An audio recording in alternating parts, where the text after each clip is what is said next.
So, out of, 32 of the 33 developed nations, 32 of the 33 have universal health care, with the United States being the lone exception. Here's a list of all the countries that have universal health care. And the year, I'll say the year too. Norway, 1912. New Zealand, 1938. Japan, 1938. Germany, 1941. Belgium, 1945. United Kingdom, 1948. Kuwait, 1950. Sweden, 1955. Bahrain, 1957. Brunei, B-R-U-N-E-I, Brunei, 1958. Single payer. Canada, 1966. Single payer. Netherlands, 1966. Two-tier.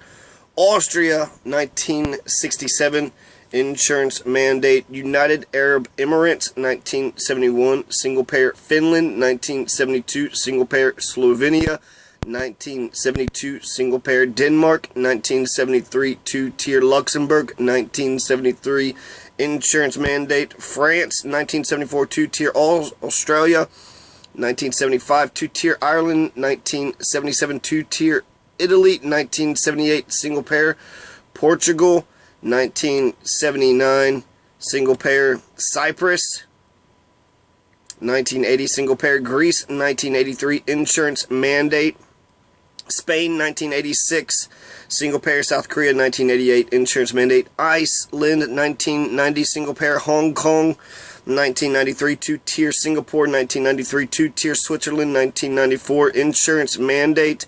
Israel, 1995, two-tier. United States, do we have an insurance mandate yet? 2015, kind of, with Obamacare, an insurance mandate.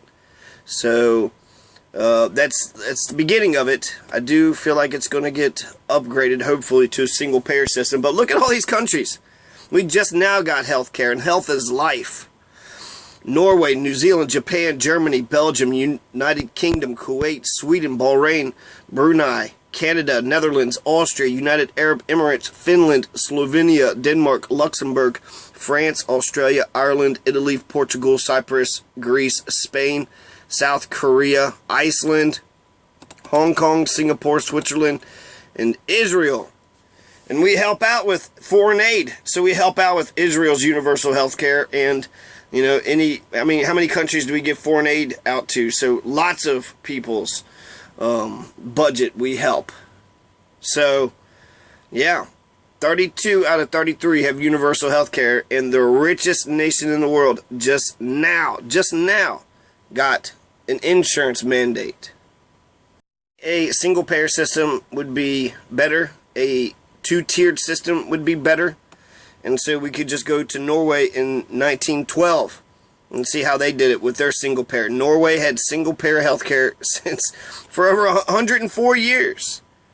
If we want to see how they do two-tier system, let's check out New Zealand, 1938. Let's look at Japan, 1938. They got single payer also. Germany and Belgium got an insurance mandate. UK, Kuwait, Sweden, single payer, single payer, single payer. Out of the great pool of ideas, the best ideas should prevail. That's what the United States should do. Being the melting pot, let's look at the entire world. Let's see what they're doing. People want to say, well, how are you going to pay for health care? Well, we have 32 examples, 32 models to figure out how we can have a universal health care system.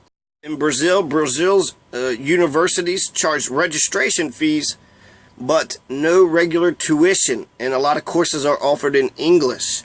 So Brazil, free college in Brazil. Germany has 900 programs in English and is eager to attract foreign students to tuition-free universities due to the country's shortage of skilled workers. Germany's colleges isn't just free for Germany, but for everybody, for the entire world. Finland doesn't have tuition fees, but the government does warn foreigners that they're going to have to cover living expenses. So imagine going to college and just worrying about only room and board. That's it.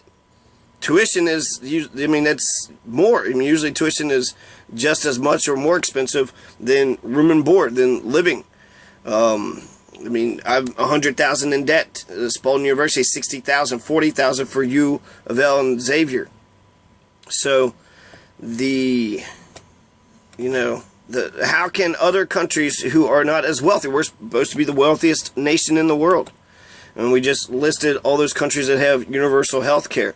Well, how come, why is Brazil? What is Brazil doing better than the United States? Free education is offered by the Ministry of Education. The ministry offers scholarships for graduate degrees, master's, doctoral, and postdoctoral for Brazilians and immigrants who have Brazilian citizenship.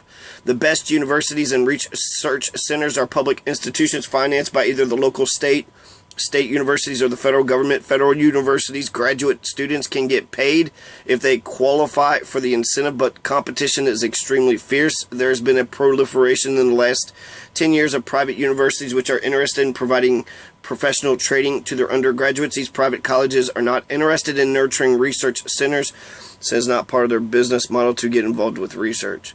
Okay, so what? Brazil is able to offer free college. In Sri Lanka, free education is provided by the government at different levels. Government-funded schools such as national schools, provincial schools, and Pure-Riven schools provided primary and secondary education free, while assisted schools and semi-governmental schools provided the same at subsidized rates. At the university level, the state universities. So Sri Lanka, Brazil, then Finland, Germany. These are a lot of, France, Norway, Slovenia, Sweden. So Slovenia is just like Brazil. There's a registration fee, but no tuition. It's free to go to college in Slovenia. When you think of the wealthy nations of the world, does Slovenia pop in your mind? Slovenia is able to offer their Norway, France, Sweden, all these countries are able to offer their citizens free education. France says they do charge tuition, but it's around $200. $200. So that's basically fucking free. It's how this shit was in the 1970s and 80s. College used to be dirt fucking cheap. Norwegian students, including foreigners studying in the country, do not have to pay any college tuition, but be forewarned because there's harsh winters and high cost of living. Slovenia, Eastern Europe is more your thing. Slovenia has 150 English language programs and only charges a registration fee, no tuition. Sweden, a country which has so successfully solved so many of its social programs that there are now U.S. sitcoms about the glories of moving there. It has over 300 English language programs, although college there is free. Cost of living might be pricey for foreigners. So, what the fuck? Again, these nations are not as wealthy as the United States, and yet they're able to provide free college. Norway, it seems they were talking about giving $900 checks out every month to their citizens. So Norway, they have free college, free education, child care, and on top of having all those free services, they were going to pass out a check to each one of their citizens. How is Norway able to collect, that much taxes to where they're able to pay for it? If you want to see how to pay for these things, again, look at the rest of the world. We're supposed to be number one. The United States is supposed to be number one, but in what? Number one in empire. We're number one in being, this lone superpower that has to oppress the world militarily. Is that all we're number one in? And that's, I'm not convinced that empire helps me. I think it hurts me. It takes, for every dollar, Dwight Eisenhower, for every dollar that you spend for the military-industrial complex is a dollar that is out of, poor people's hands. So, whatever, food, clothing, shelter, whatever it is that they need. There are steps towards free education, including China and Mauritius. The government provides free education to its citizens from primary to secondary levels. Then in July 2005, the government introduced free transport for all students.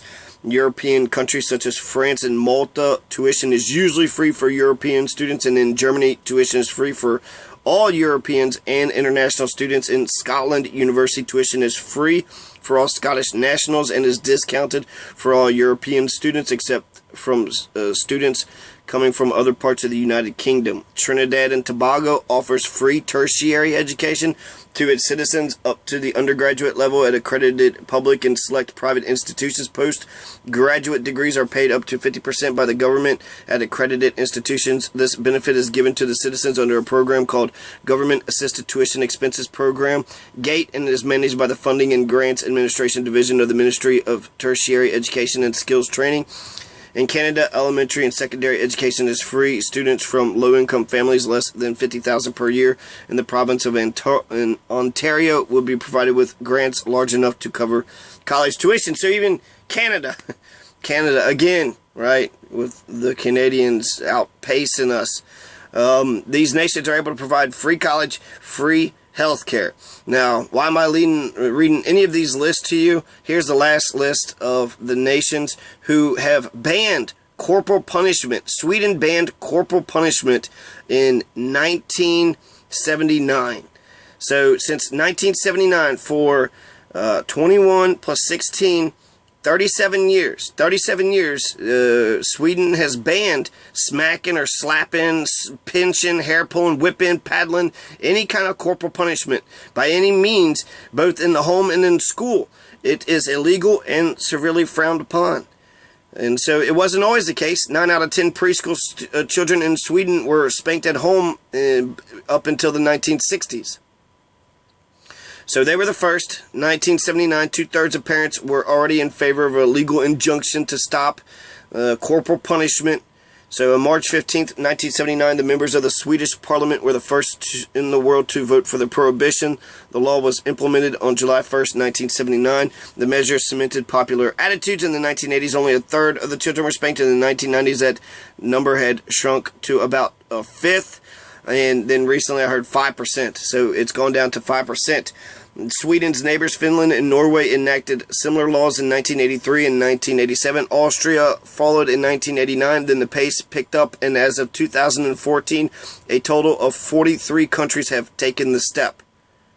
Albania has made corporal punishment illegal. Andorra, Argentina, Austria, Benin, Bolivia, Brazil, Bulgaria, Capo Verde, Republic of Congo. The Congo, in the Congo, don't hit your kids. Costa Rica, Croatia, Cyprus, Denmark, Estonia, Finland, Germany, Greece, Honduras, Hungary, Iceland, Ireland, Israel, Kenya, Latvia, Liechtenstein, Luxembourg, TFYR, Macedonia, Malta, Republic of Moldova, the Netherlands, New Zealand, Nicaragua, Norway, Peru, Poland, Portugal, Romania, San Marino, South Sudan, Spain, Sweden, Togo, Tunisia, Turkmenistan, Ukraine, Uruguay, Venezuela.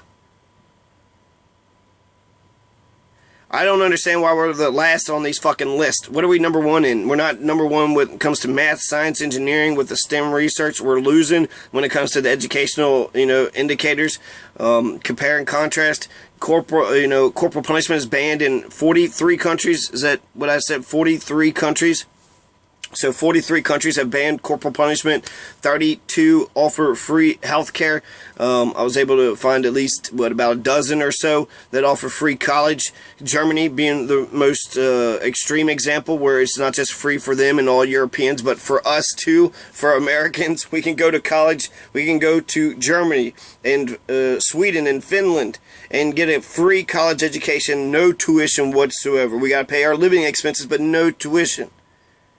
But if we go to school here in our own country, we have to go into debt, many thousands of dollars.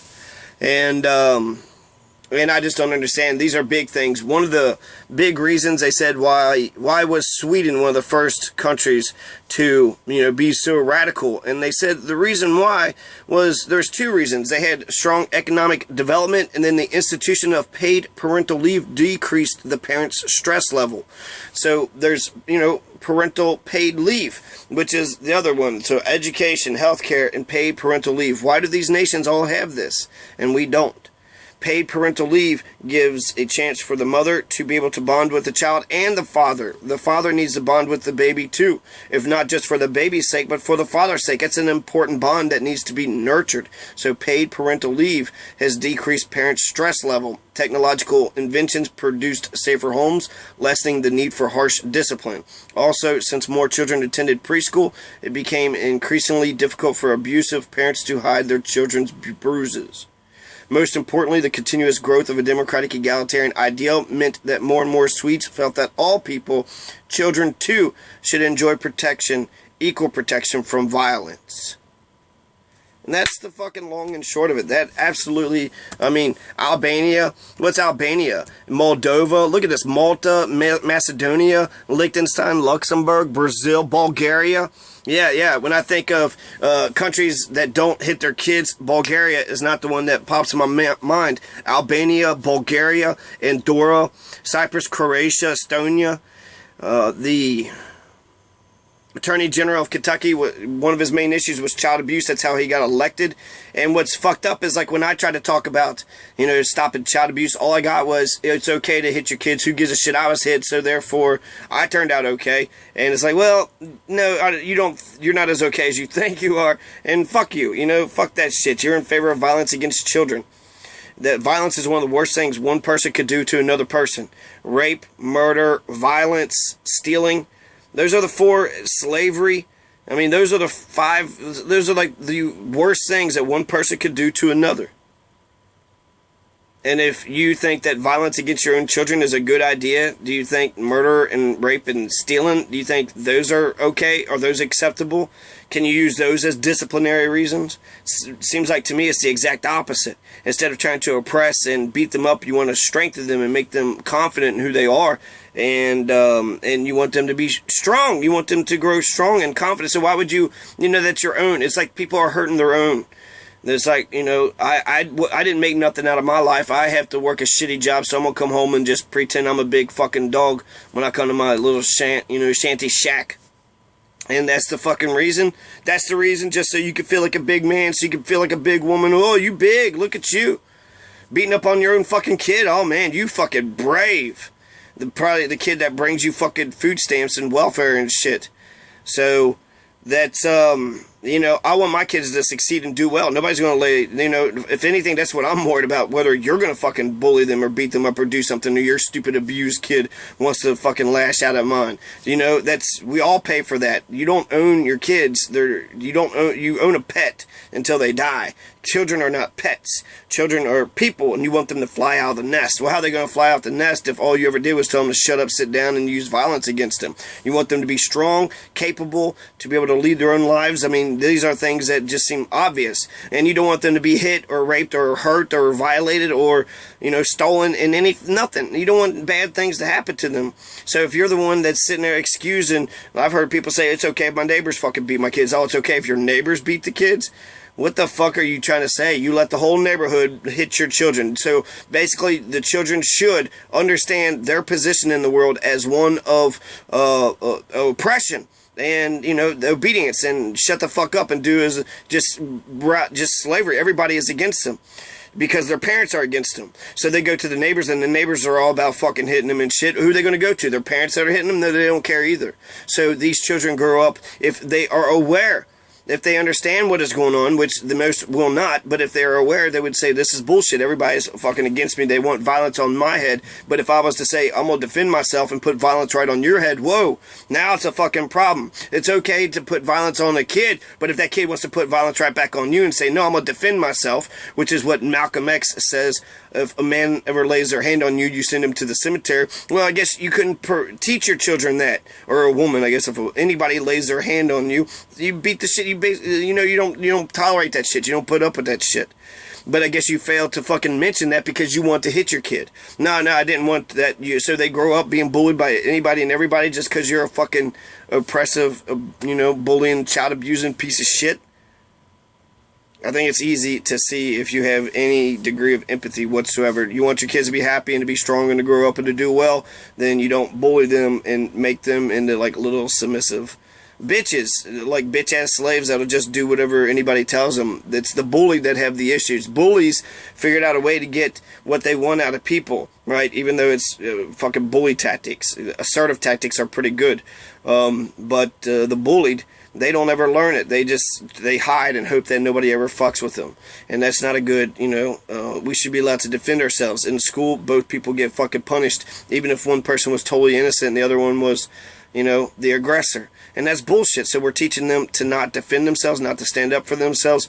And for what? And this is easy. This is actually Hillary Clinton had said something about children's rights. They don't even have any rights. We can't even talk about children's rights because it doesn't even exist.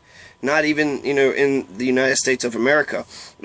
Corporal punishment is banned in 43 countries. There's free health care, there's free college, and then there's free child care. And it was through the free child care that Sweden says, well, since we love our children and we want our children to do well, since we bonded with them because the government helped us, facilitate that relationship, therefore we're not going to hurt our kids anymore. So they're loving their kids, helping their kids. It's one of the best nations, the happiest nations. They produce high GDP. They get a lot of shit done in Sweden. Sweden has got it going on. And so I think we can learn from that. I think capitalism is so cutthroat, dog eat dog, everybody's out for themselves. But if we can have some of the better qualities of the other countries being implemented here in our own country, we would be better off. And it'd be a good deal for everybody. So, I think the debate between socialism and capitalism has already been figured out a long time ago. Martin Luther King Jr., he said that you need a synthesis of the two. Socialism forgets about the individual. Capitalism forgets about the society. In order for all of us to live together, you got to care about the society. Care about the individual. We've been doing that. Now care about the society, and there's a balance. So some society, some individual. It's a balance. Some socialism, some capitalism. And that's actually the system that we have a mixed system right now. All these hypocritical Republicans taking Social Security. You're on my tax dollar. You're living off my tax dollar. You want to say you paid into it? No, you paid the old people in your generation. You're taking away from us. The working class right now is paying for, and we don't even know if we're going to have Social Security when we get up there. Because we're bigger bubble than the baby boomers.